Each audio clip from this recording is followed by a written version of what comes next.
Minute, जो हाँ मैं जो बोल रही हूँ आप उसको सुनिए। मेरे को समस्या नहीं है, मैं कोई सरकार की प्रवक्ता नहीं हूँ। आपका विरोध करना अधिकार है, समर्थन करना सब भाई, सब एक घर में मत नहीं होते तो ये तो इतने लोग हैं कैसे एक मत हो जाएंगे। लेकिन आप उसकी आड़ में किसी समुदाय को गाली नहीं दे सकते, किसी को ये नहीं कह सकते कि तुम्हारी कब्र 2 फीट की खुदेगी या 6 फीट की। जो हमारा इंडिया है वो सेक्युलर है, आपको भी पता होना चाहिए। हमारा जो संविधान, एक मिनट, सेक्युलर है पर धर्मशाला नहीं है, पहले ये क्लियर कीजिए, ठीक है। दूसरी बात, एक उंगली नीचे, उंगली नीचे, देखिए देखिए उंगली नीचे, ऑर्डर देख के नहीं, ये समझा के बात नहीं होती, बात कीजिए सभ्यता से। 1 मिनट बोल लिया, आप बहुत देर से बोल रहे थे, मैं चुप थी, अब सुनिए। 6 नागरिक, आप ये बताइए, पहली बात ननकाना साहिब पे हमला हुआ, ये बोलेंगे नहीं क्योंकि ये कहेंगे अरे हम तो दोनों तरफ हैं, हम नहीं बोलते। ननकाना साहिब पे हमला करने की तुम्हारी औकात कैसे हुई? हम भारतीय हैं, हम किसी भी समुदाय के हैं, लेकिन हमारे भारत के किसी भी नागरिक को, चीन में अभी देखिए वायरस फैला, हमारे देश के लोगों को, मैंने उसकी तरफ नहीं किया, मैंने किसी व्यक्ति की तरफ नहीं किया, विरोध करने के लिए विरोध नहीं कीजिए, थोड़ा दिमाग लगा के विरोध कीजिए। उसने कहा एक वायरस आया तो भारत के लोगों को बुला लिया गया, पाकिस्तान के लोगों की वहां की वीडियो सुनिए उन बच्चों की। आप इसलिए विरोध नहीं कीजिए कि कोई व्यक्ति लेके आया, आपको मोदी विरोध कीजिए, हमको समस्या नहीं है, लेकिन आप उसका समझिए तो वो खुद के बच्चे कह रहे, पाकिस्तानी बच्चे, कि इंडिया इतना अच्छा देश है कि उन्होंने ये नहीं पूछा, वहां पे ये नहीं पूछा गया तेरा धर्म क्या है, तू हिंदू है कि मुस्लिम है, तू इंडियन है इसलिए तुझे भारत में ले आया गया। और आप कह रहे हैं कि 6 को नागरिकता दी जा रही है, उनको नहीं दी जा रही, उनको नहीं दी जा रही। देखिए जब देश बटे थे, हम पाकिस्तान हमारा था, हमने अलग नहीं किया, हमने तो कभी विभाजन मांगा ही नहीं, हमने तो कभी कहा ही नहीं बंटवारा करो, हम तो आज भी नहीं कह रहे, हम तो कभी नहीं चाहते, सब हमारे भाई आप हमारे देश में रहिए, हमको कोई समस्या नहीं। लेकिन जब आपने बंटवारा कर लिया, और अभी परसों तरसों एक खबर आई थी, आपने पढ़ा भी होगा सब लोगों ने जो यहाँ पे खड़े हैं सोशल मीडिया वाले, 2 लड़कियों को मंडप से उठा के जबरदस्ती धर्म परिवर्तन कर लिया। आज आप 1 मिनट, सीए पे आपको समस्या है, आपकी आवाज नहीं खुलती, वो मेरी और आपकी बहनें हो सकती थी। अगर मेरी बहन को कोई मंडप से उठा के ले जाए, हम उसको कच्चा चबा जाएंगे। और वहां पे 2 बहनें उठा ली गई, और ये सीए का विरोध करने वाले एक बार उस मुद्दे पे बात नहीं करते। और अगर आप विरोध भी कर रहे हैं, अगर मीडिया आ रहा है तो आप बात कीजिए ना, एक महिला बात कीजिए ना, फलाने को नहीं नागरिकता दी जा रही। अरे भाई साहब, जब सबको भारत की नागरिकता चाहिए तो बंटवारा क्या कद्दू बनाने के लिए लिया था?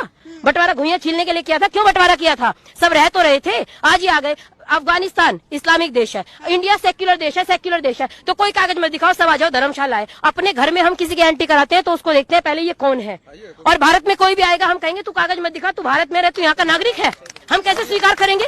आप देखिए, देश को मजाक मत बनाइए, ये देश है, इसको हम भारत माँ कहते हैं, वेद कहता है माता भूमि पुत्रम पृथिव्या, ये भूमि मेरी माँ है और हम इसके पुत्र हैं। तो प्रत्येक पुत्र पुत्री का, आज हमारे देश की हालत ये है कि लोग भारत माँ को गाली दे जाते हैं, और उस संसद भवन के अंदर जिसको लोकतंत्र का मंदिर कहा जाता है, क्या गुजरती होगी इस भारत माँ पे? आप विचार करके देखिए ना, एक शायर बड़ा सुंदर कहा, मेरी दशो दिशाओं में भाले लटक रहे हैं। आप बहुत जाने, आपका ठीक है, आपका विरोध हो सकता है, लेकिन आप ये भी तो कीजिए ना उन, हाँ उसके बाद आप उन 2 बंदों में बात कर सकते हैं। मेरी दशो दिशाओं में भाले लटक रहे हैं, जब रोज मीडिया में आके लोग कहते हैं ना बंटवारा चाहिए, बंटवारा चाहिए, बंटवारा चाहिए, बंटवारा चाहिए, मेरी दशो दिशाओं में भाले लटक रहे हैं, सुमन कहाँ पग पग पर तीखे कांटे भटक रहे हैं। ए परदेसी, मुझसे मेरा परिचय पूछते हो, मैं माँ हूँ ऐसे बेटों की जिनके बेटे दर दर भटक रहे हैं, मैं माँ हूँ ऐसे बेटों की जिसके बेटे दर दर भटक रहे हैं। आप भारत माँ का बंटवारा मत कीजिए। अभी टीवी पे एक मांग आई, देखिए भैया, मेरे को आप 1 मिनट, मेरी को एक सुनो, मेरी आपसे पर्सनल दुश्मनी नहीं है, लेकिन जब कोई व्यक्ति नहीं, जब कोई व्यक्ति आता है और कोई व्यक्ति टीवी पे आके कहता है, एक व्यक्ति आया उसने कहा कि मैं इंडियन बाद में हूँ, पहले मैं इस्लामी हूँ। आप ये बताइए, मैंने कभी नहीं कहा मैं पहले हिंदू हूँ, मैं कहती हूँ मैं पहले भारतीय हूँ उसके बाद हिंदू हूँ।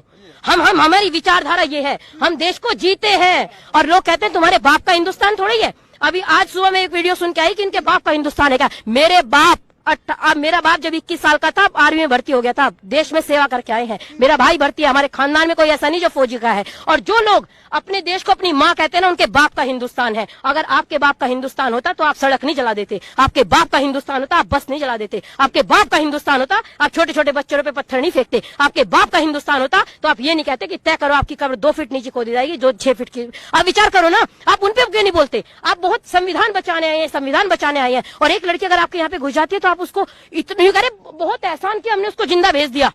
हाथ लगा के देखते तुम ये कह रहे हो ना जिंदा भेज दिया। अरे कोई शाहीन बाग पाकिस्तान में है जो हम जा नहीं सकते? ये हमको प्रूफ चाहिए, उसकी पहचान पत्र। हम भी तो यही कह रहे हैं भाई, पहचान पत्र दिखाओ।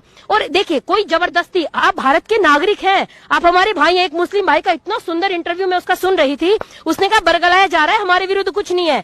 मैं ये कहूंगी अपने मुस्लिम समुदाय के भाइयों बहनों से अपील करूंगी, या जिस भी समुदाय के, कि आप आगे आइए और लोगों को समझाइए। अगर कोई परेशानी, आपकी सरकार है, हमारी घर में कोई चीज लागू करते हैं माता पिता, तो हम लड़ते हैं नहीं मम्मी ऐसा नहीं होगा, हम इसको चेंज करेंगे, तो आप भी उसी प्रेम से कीजिए।